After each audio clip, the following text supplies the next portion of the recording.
multi-denominational. So we had Orthodox, Conservative, Reform, Reconstructionists, and Jews that were not affiliated with any of the movements. Can you give a brief rundown of the kind of differences? I mean, yeah. So I mean, it's hard.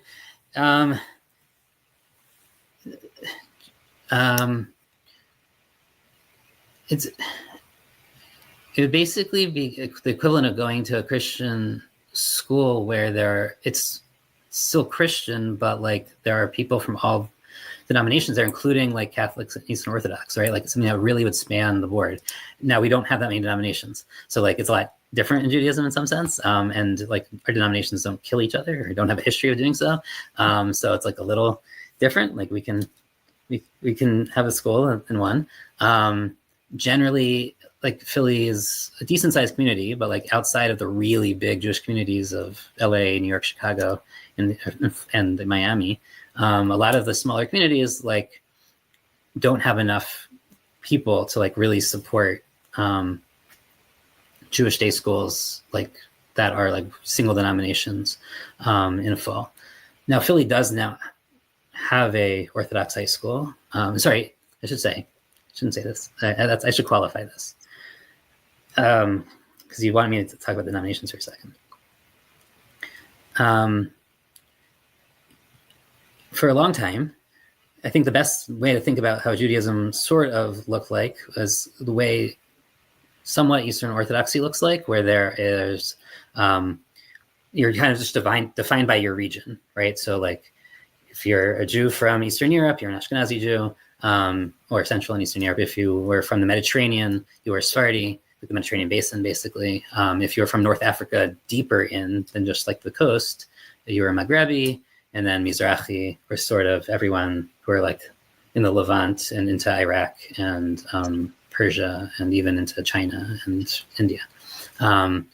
So there were kind of like these regions, but then the Jews in Western Europe like experienced the Protestant Reformation to some degree. I mean, indirectly, but there was a group that wanted to modernize Judaism, especially kind of in light of Enlightenment ideas and anticipation of Jewish emancipation. So Jews were beginning to get to the right to be citizens of countries as countries became less based on religion, and they were very particularly inspired by Reformed Christianity, so they called themselves Reformed Judaism. And Reformed Judaism, classically, the German Reformed Judaism, looked a lot like Lutheranism in some sense. I mean, that's what they were trying to assimilate to. So they restructured the architecture of their synagogues, and they changed the sermon to be to German as opposed to Yiddish or whatever their local language they were using before was. They wanted to start using pipe organs, which became a very big contentious issue. Traditionally, Jews did not use any musical instruments on the Sabbath, so like using any instrument is like a very big departure. There were groups of them that wanted to start holding services on Sundays, in fact, which is like particularly crazy.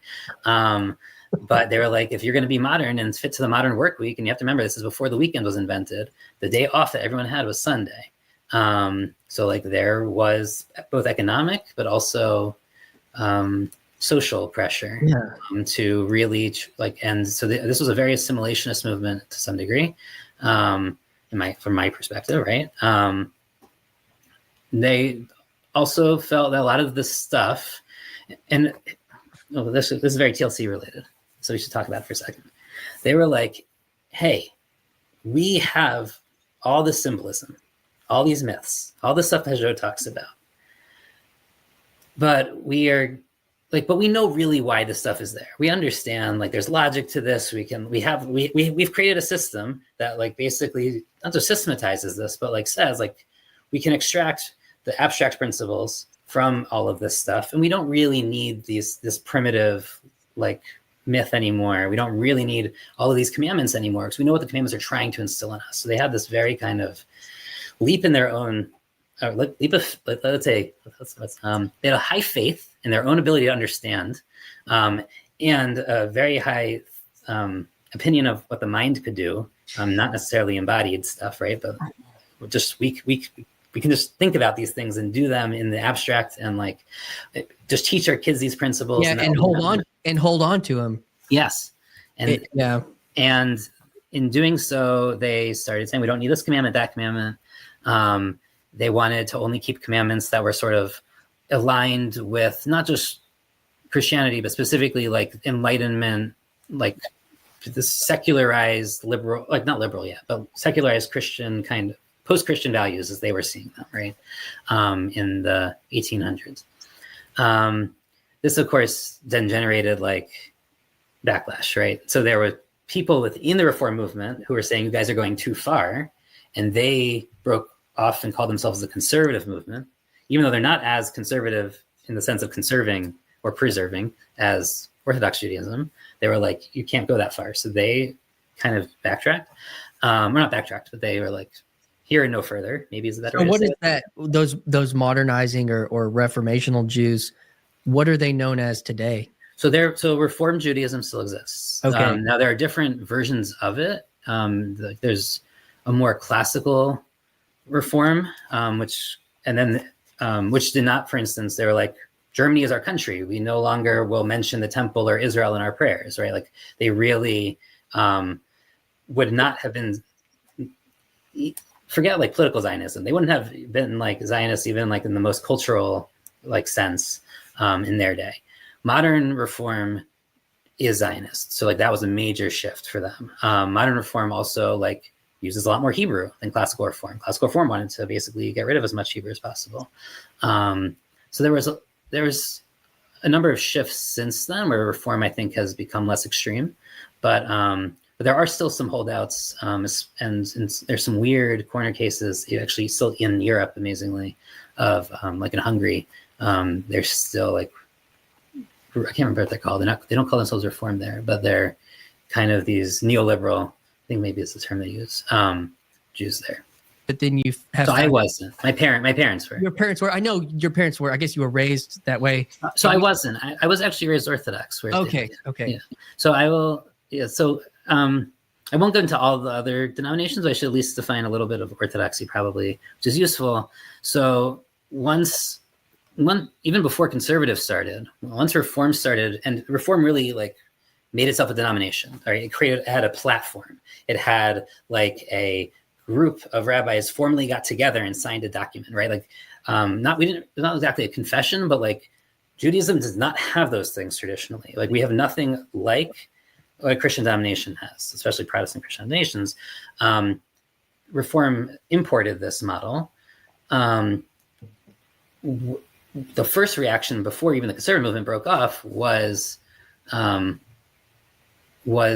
what they were called neo-Orthodox at the time. And the neo-Orthodox was a German rabbi who was traditional, but felt like he needed to respond to this reform thing much more strongly. His name was Rabbi Hirsch, and Samson Raphael Hirsch, and he and there's a number of other people with him, but he's usually considered the founder of this movement, and he opposed a lot of these changes, but he also felt like these changes were happening because of an education crisis and a meaning crisis that was happening in 19th century Germany, and that should not be ignored. I mean, we have to understand, like, Napoleon comes in. Napoleon recreates a Sanhedrin when he's in France. He reconvenes, right? So there has not been a Sanhedrin, had not been one. Well, there had been an attempt at recreating one in the 15th century or in the 16th century, but there had not really been a functional one since the church basically dismantled it in the 4th century or so, 5th century. So like it had been a very long time since we had a Sanhedrin. The Sanhedrin was the governing central counselor body of Judaism, right? It was the only such body we had. Ever since then, like there are no levels of rabbis in some sense. There we don't have an ecclesiastical structure. Every rabbi is just kind of a local authority over their community. They can form organizations, but like there's no one over your rabbi necessarily. So and we don't like have a synod or anything like this, whatever. Now I know those exist because of Paul. Like we just don't have such things because we don't have denominations that need to like update platforms, and like none of that happened until Reform Judaism.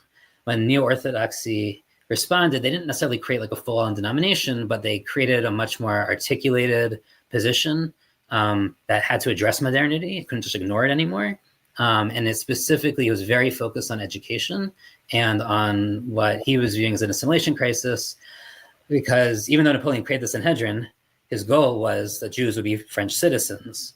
Up till that point, Jews were not generally citizens of any countries in the sense of full rights of citizenship. If you wanted to vote, you had to, or like be in the army, or own weapons even sometimes, or own land, depending on the country, you had to convert to Christianity.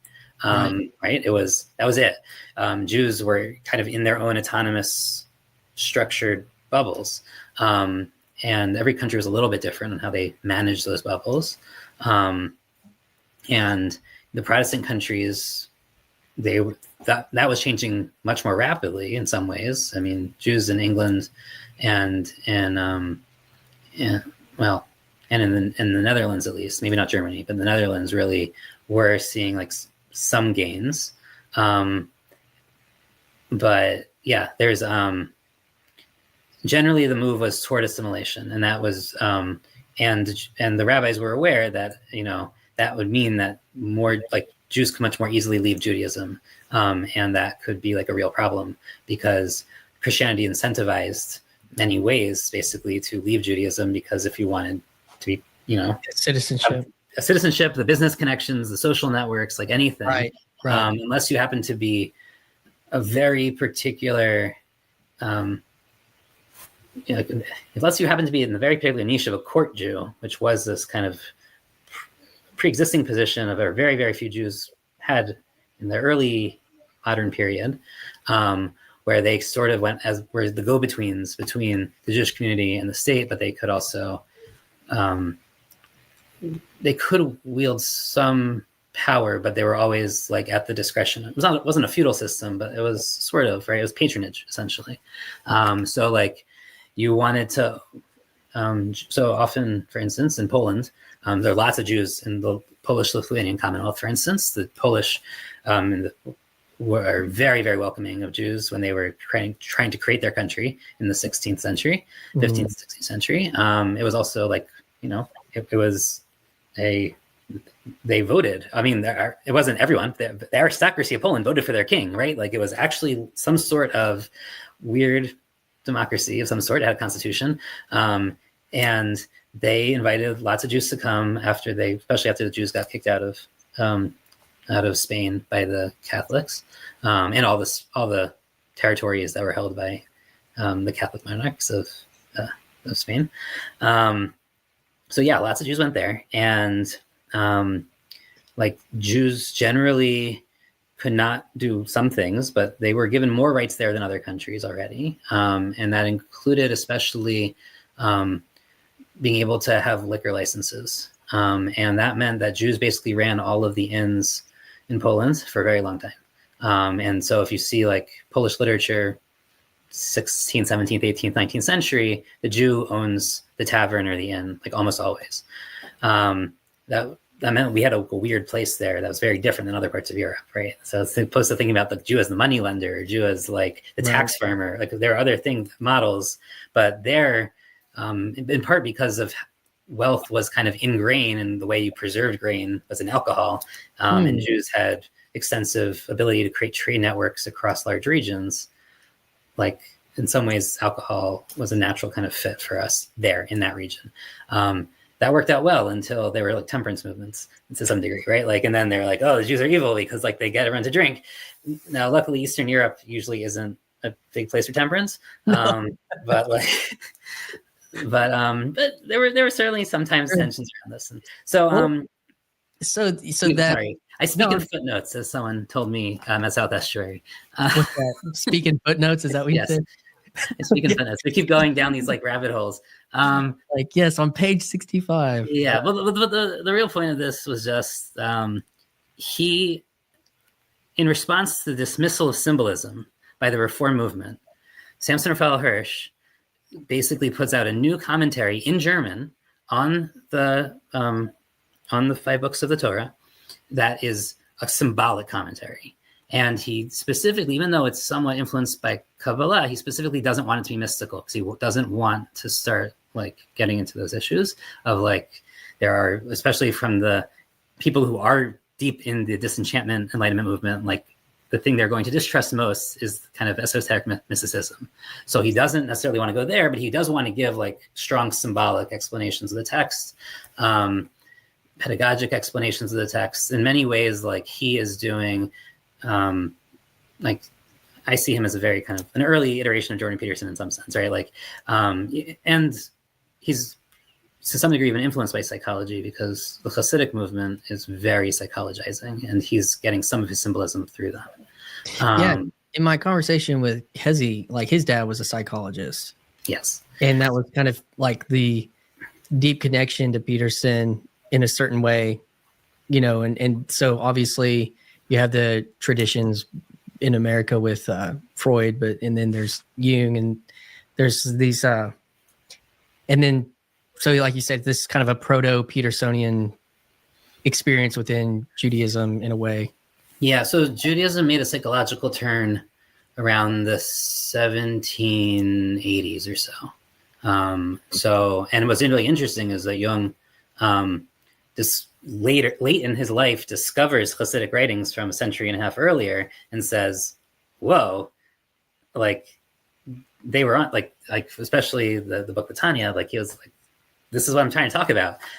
So he, there's some interesting and kind of weird. Not obviously, Jung is not Jewish, like lots of differences, major differences, and his alchemy and like a lot of crazy stuff in Jung. But at some level, a lot of the stuff around shadow work and like that has a lot of parallels in Hasidic thought, and a lot of just the archetypes and approaching like the text in this way was very, there was a natural resonance there. And of course, psychology does have a lot of the founders of psychology are Jewish, and that's not.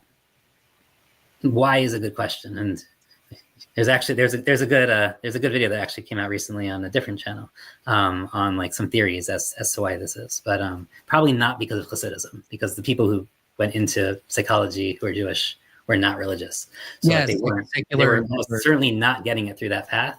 Yeah, but there are some theories that are sort of plausible as to like why this makes sense. So anyway, that's a side point. So he writes a symbolic commentary, and we go through this whole thing over like whether symbolism matters, whether embodiment matters, whether this like works, whether you can really divide a public secular sphere and still have private religion. All these debates have happened already. To me, there's a heavy resonance, but also fascination with like seeing the same debates happening again now, but like 150, 200 years later.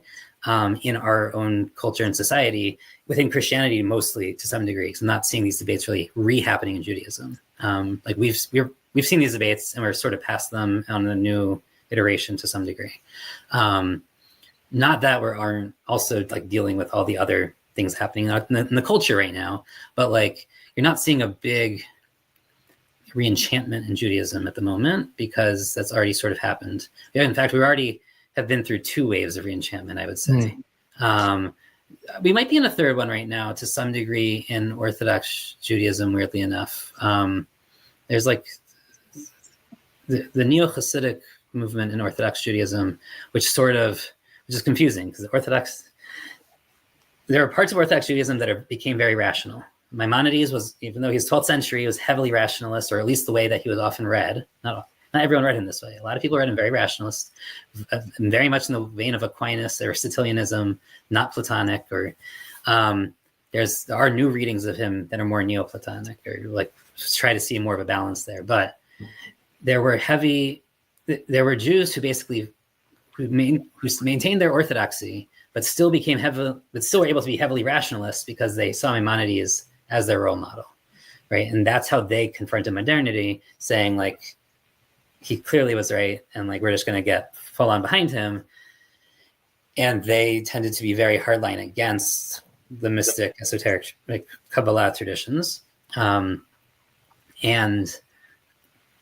that has had some reversal I guess, in the past 15, 20 years that I would call re-enchantment to some degree. Our culture becoming less secular and atheist, ultimately more spiritual as a baseline. Right. Well, I wouldn't say he wasn't spiritual. I mean, this is like this I guess I'm just using that word as kind of to connect to the. Yeah, I mean, he wouldn't understand demons as real entities, right? For him, they were certainly metaphoric, right? He would have probably recognized egregores under a different name.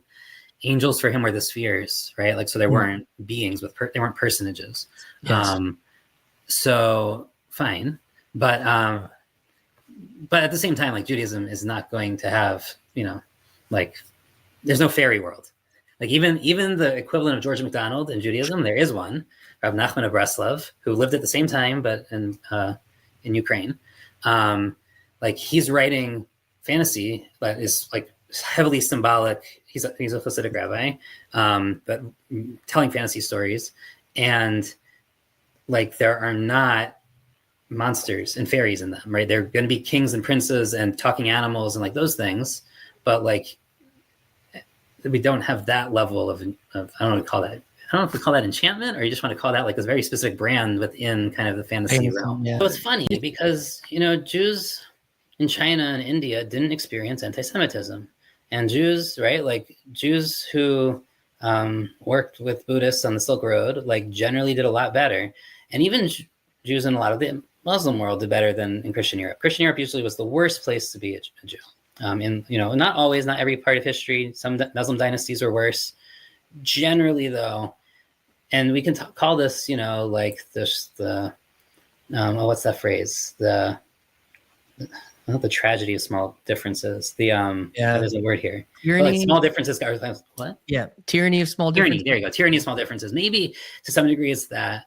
I think to some degree it's also like Christianity. Like, Jews play such a big role in the Christian scriptures that even if Christians never met Jews, they had an opinion about Jews. Like, the random Brahmin in India who suddenly, like, the Jew, like, moves into their port and starts trading with them okay, just another random foreigner, like, nothing special, nothing. I'm not going to hate them extra. There's no reason to. Islam's a little bit funky here because there are parts. It's much more mixed in some ways. To some degree, at least historically. Modern Islam is different, but historically, like, it was much more mixed. So it's like, it's hard because on the one hand, the Judeo-Christian kind of advocates want to say, like, these share the same values. Then you'll have someone like Chezi on your channel who'll say, well, actually, like, I can find, like, I share a common frame with the Buddhists. I can share a common frame with the Muslim, and I'm going to share a common frame with a Christian, but it's going to just be on a different basis. Even within that, like, I've said, like, in each of the Christian denominations that I've learned about being in TLC all these years, like, I often will see, like, each of them have one strong thing they share with Judaism that I like about Judaism and them, right? So, like, liturgy and Eastern Orthodox, canon law and halacha, and for the Catholics, I would say the emphasis on Bible study for the Protestants, right? Like, and we can get even more specific into different denominations of Protestantism here, but like, there are common arenas, foundations, containers, things, values, hierarchies and trade-offs that we share with each group. Whether that means like we're somehow closer, I think Christians, I think certainly Protestant, like dispensationalist Christians, certainly will like to think that we Jews feel like there's a special relationship with us in Christianity in a way that we don't have with Islam, which, like, historically or like another group, historically that just wasn't really the case, right? Like, Maimonides felt much closer to Islam than he did to Catholics, which were the only other thing. Well, Eastern Orthodox are around too, and he was meeting Copts, but like, when he was seeing all those, like, it was clear to him the monotheism of Islam, that was the arena that he mattered to him the most. That, like, they shared that with Judaism and also that iconoclasm, and like, that was like a much stronger basis for a bridge. Now, what's a basis for a bridge now is complicated because for all of the issues with the post-war consensus, for Jews, that's what's allowed us to flourish in this country, in many ways. Not that Jews weren't here before that, right? But it was really And I'm not even saying because of the Holocaust. In many ways, because Jews served in World War II alongside a lot of Americans, and they were exposed to Jews more generally. Because I mean, and this is something that Kale also talks about, right? This common, like, we all fought together. Forget like who was persecuted. Like that's not even part of that story, at least in the immediate post-war period. It's much more. And Jews are right. They're writing the Superman comics. They're writing Batman. They're writing, right? Like they're creating this. Again, they are creating the vision of Americana of the 1940s, 50s, and 60s in a really meaningful way. And we don't even have to like talk about like civil rights and sexual revolution, all the stuff that comes in after, right? Like there's already, and then what happens with Vatican II, which like really helped resets Catholic Jewish relations in a fundamental way, which is something that's like we could never have imagined, like historically. The Protestant denominations, and some of this comes maybe out of guilt, maybe out of that part of the Holocaust post-war consensus. But I also think there's just this general alignment around this liberal vision, right? Of like that's much more allowing for interfaith dialogue and a much more just that, that there's a lot more room for cooperation here than we've acknowledged in the past. And that's not just, it wasn't just Jews, right? This is why I don't think it's just Holocaust, because we know ecumenical dialogues really kick off in the post-World War II era, right? The Copts in the East, right? The non-Chalcedonian Chalcedonians start really having serious talks again. The Catholics in the Eastern Orthodox sort of begin to have talks again. And a number of Protestant denominations, like the Anglicans, start like reaching out to, let's say, the Eastern Orthodox or whatever. Like there's these new bridges of ecumenism that really start spreading much faster. And it's not unique to Jews. And it's not just like, the Catholic Church and Jews and Eastern Orthodox and Jews still have not really started a proper dialogue. Like, so I don't even know that the post-war consensus ever hit there, with the exception of like Father Stephen DeYoung, who's only an exception because he's American. Like it's not that the Eastern Orthodox Church, the ethnic churches in their home countries are doing this. It is this conversation of ecumenism in the Eastern Orthodox Church is really happening in the American or Western, really the American and Canadian context. Well, it's